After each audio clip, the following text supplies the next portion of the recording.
Dando continuidade ao nosso módulo 4, agora na aula 11, vamos olhar de uma perspectiva mais ampla para as técnicas baseadas em ensembles e de uma forma mais específica na Random Forest. Nós já estamos vendo várias e várias vezes esses objetivos e métodos, né? Então eu gostaria que vocês pegassem boa parte dos algoritmos que nós temos e conseguissem resolver pequenos problemas. Esse é o nosso objetivo. Vamos primeiro falar dessa história de aprendizado baseado em grupos, que nada mais é do que os nossos ensembles. São algoritmos que se baseiam na premissa de que um conjunto de classificadores independentes e mais fracos, portanto, computacionalmente menos exigentes, podem ter um desempenho melhor do que um único classificador muito mais eficiente. A premissa do funcionamento de algoritmos de aprendizagem baseados em grupos é que você pode fazer mais com a opinião de vários classificadores com baixa qualidade tecnológica. Sozinho, esses classificadores independentes, eles não resolvem o problema, porém, você acaba tendo um desempenho superior quando você coloca vários pequenos classificadores e faz uma votação entre eles. Vamos explicar como é que funciona já já. Como é que nós fazemos isso?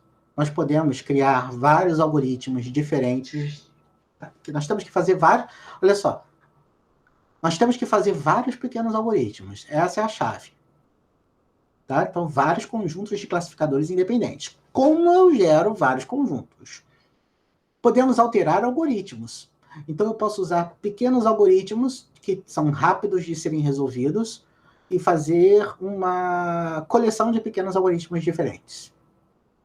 Eu posso fazer várias pequenas simulaçõezinhas alterando parâmetros dos algoritmos. Mas o que eu posso fazer mais popular é escolher um subconjunto de atributos. Ou seja, eu reduzo o meu número de dimensões e, em alguns casos, o número de dados de treinamento, em ambos os casos, às vezes, as duas coisas.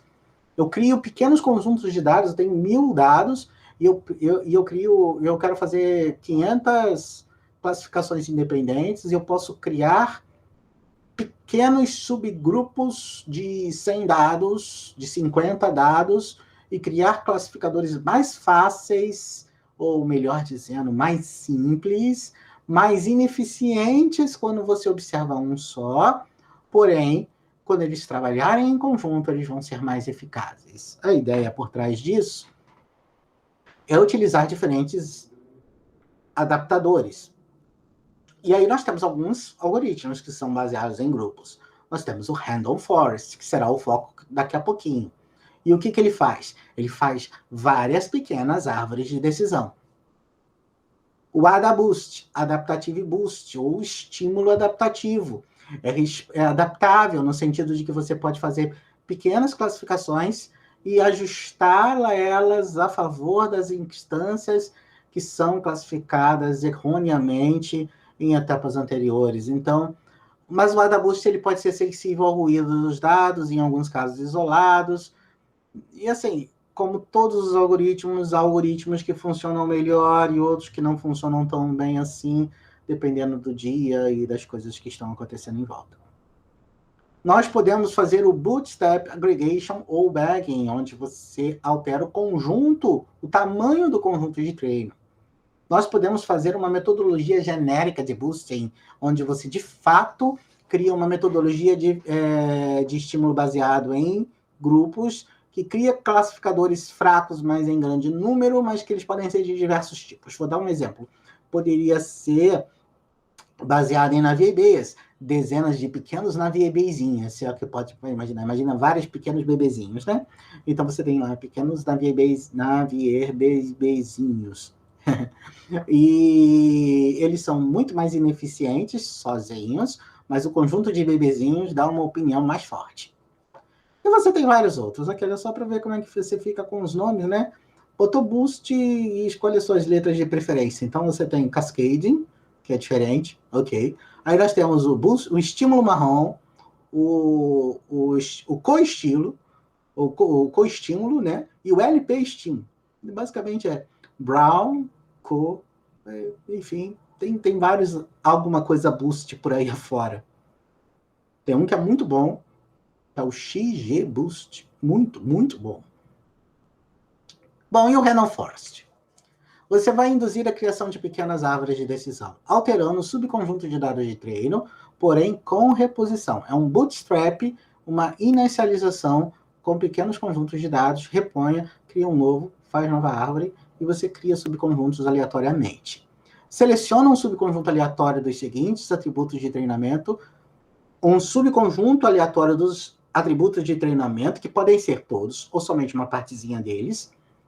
E você não precisa, olha só que interessante, quando você utiliza árvores de decisão, ou perdoe-me, quando você utiliza técnicas baseadas em grupos, dividir dados em treino e teste começa a ficar esquisito. Porque você já está fazendo isso implícito num método, né? Mas dividir eles para realizar uma avaliação de validação continua a ser 100%. Então, você pode dividir os dados, mas não necessariamente para fazer uma avaliação de teste, mais uma avaliação de validação, que acaba se confundindo com a metodologia de teste por si só, né? O que é interessante nesse caso é que o cross-validation, por exemplo, deixa de fazer sentido num random forest, especificamente. Não, você pode usar? Pode, mas o teu ganho não vai ser muito melhor, não. Vai ser basicamente a mesma coisa, tá? E você vai executar todo o processo de classificação para criar cada árvore, e aí você faz uma votação para decidir qual é a classe daquele elemento. Ou seja, suponha que você queira 500 árvores. Você repete o processo de construção de 500 árvores. Se você usar todos os dados, você vai obter 500 árvores idênticas. Porque, no final de contas, é matemática. Mas se você fizer um subconjunto de dados, um subconjunto aleatório de atributos, você vai ter 500 árvores diferentes. E aí você tem um dado, aí você faz uma votação. Tem 500 árvores, o candidato, todas elas votam, dizem se é yes ou no, um bom pagador ou não é um bom pagador. E aí depois você soma quem vence, é aquele que tem a maior votação. Vamos ver isso, como é que isso fica, né? Imagina que eu tenho meu conjuntinho de dados já tradicional e conhecido de todos nós. E aí, olha, eu tenho 1, 2, 3, 4, 5, 6 árvores diferentes. Tem árvores aqui, por exemplo, que me perguntam... Essa aqui é a original, né? Nós temos umidade, nós temos outlook, nós temos o índice. Aí repara que essa daqui só tem temperatura, tá vendo? Essa daqui, ó, não tem Outlook, essa aqui não tem Outlook, só tem umidade, essa aqui só tem Outlook, essa aqui só tem um Wind, essa daqui tem 2 variáveis. Então você cria aleatoriamente várias pequenas árvores e agora você vai fazer uma votação. Se você estiver olhando para esse caso aqui, ó, você vai ver que se você perguntar para esta árvore aqui, temperatura, hot, tá aqui, hot tá aqui, é yes. Um ponto para o yes. Se você olhar para essa árvore aqui, Outlook hot, então, não, perdoe-me, overcast. Epa, yes, 2 votos para o yes. Se você olhar para esse aqui, Outlook overcast, 3 pontos para o yes. Se você olhar aqui, umidade é alta e agora é no, 3-1. Se você olhar os outros dois, vai dar yes, né? A votação final é yes ou no. Então, tem 5 votos a favor do yes e 1 voto a favor de no. Se você pegar esse dado aqui, você vai ver que você tem 4 votos a favor do yes e 2 votos a favor do no, e ele é no. Isso basicamente quer dizer o seguinte, que não é porque você está utilizando Random Forest que você não vai acertar, não vai ter erros de predição. Vai ter sim, tá?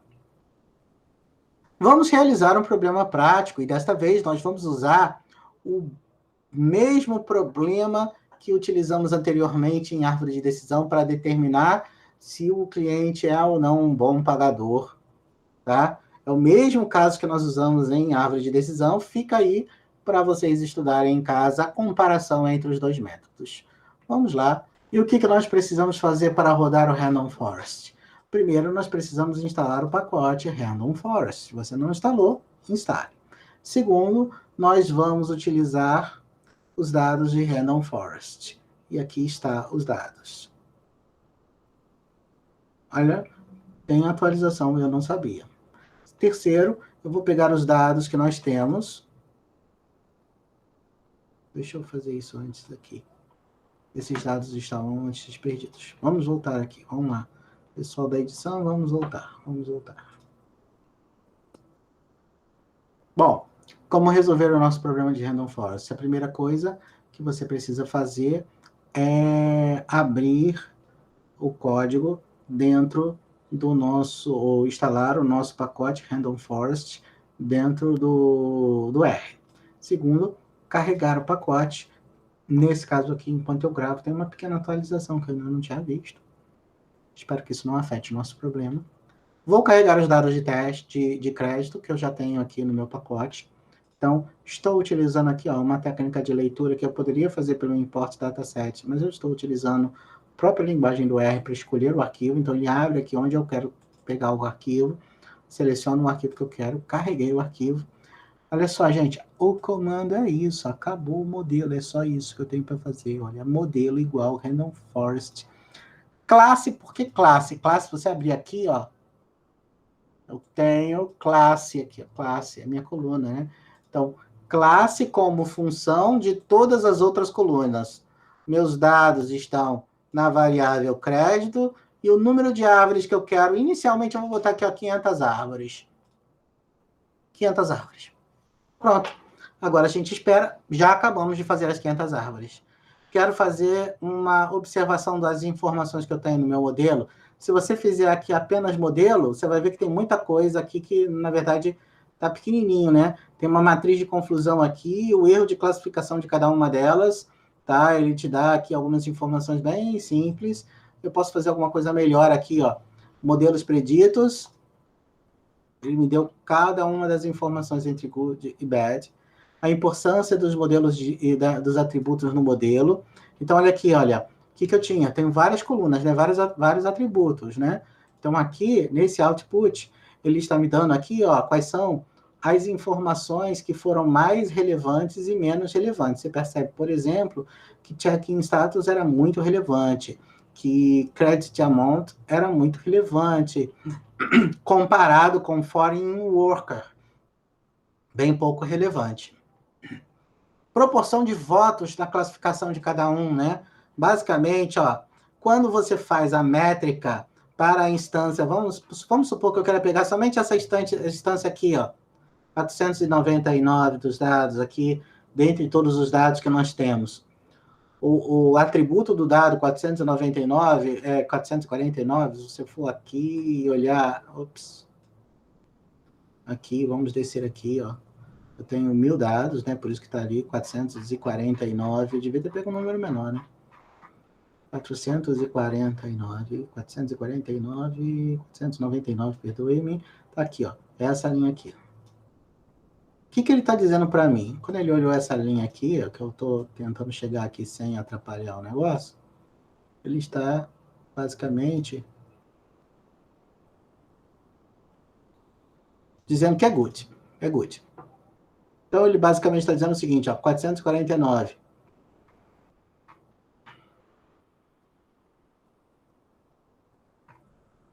Esse é bad, essa coluna aqui primeiro é bad, essa segunda aqui é good. Com 16% de probabilidade, esse item é bad. com 83% de probabilidade, esse item é good.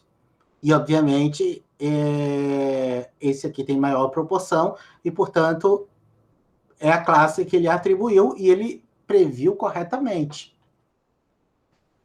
Então, ele fez uma boa previsão nesse caso aqui. Eu podia ter pego um caso, se você olhar que o outro também está previsto corretamente, o 4098 também é good. Esse outro aqui, ó, repara que é bad, ele acertou a 51%, 48%. Repara que a previsão desse elemento 497, ela foi correta com relação aos dados, mas ela não foi muito confiável, né? Ao contrário do que você tem aqui, num caso onde você não confia muito, confia muito que esse resultado aqui está muito mais tendencioso para good do que para bad, e de fato você teve 3 goods, aqui você tem um que está mais ou menos empatado, e era bad. Acertou, mas ele acertou com menos confiança.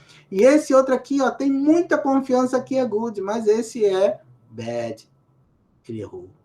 Ele errou. E errou por muito. O mesmo nível de confiança que eu tenho na instância 500, ele errou aqui no 496. As árvores induzidas, o que ele me mostra aqui? Ele me mostra cada uma das árvores, cada um dos elementos, e obviamente é completamente difícil observar as árvores através dessa forma para dizer o mínimo, né? Então, ele estabelece aqui como é que cada árvore foi matematicamente calculada, qual é o nível de cada uma das árvores, e isso, obviamente, não é nada fácil. Como você tem um modelo de confusão, o modelo de confusão dele aqui a gente já tinha mostrado antes, só para mostrar aqui, ó, ele errou a classificação de muita gente, né? Se você pegar aqui, ó, 64 mais 173, vamos fazer uma conta breve aqui, ó, a precisão desse negócio aqui, né? Nós temos 64 mais 173, 173, tá? Esse aqui é o número de classificações equivocadas, tá? 237 classificações equivocadas, é muita coisa, dentro de 1000, né? Ele errou 273 em 1023% dos dados, tá?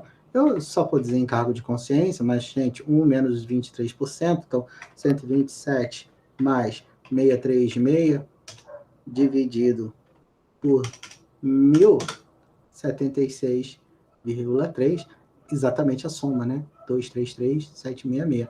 A acurácia desse modelo aqui foi de 76%. Quando eu falo plot, o que ele me traz é as margens de erro. Na verdade, eu não sei muito bem quais são as informações de cada uma das curvas que ele tem aqui para mim, mas eu sei de uma coisa, que aqui embaixo eu tenho o número de árvores.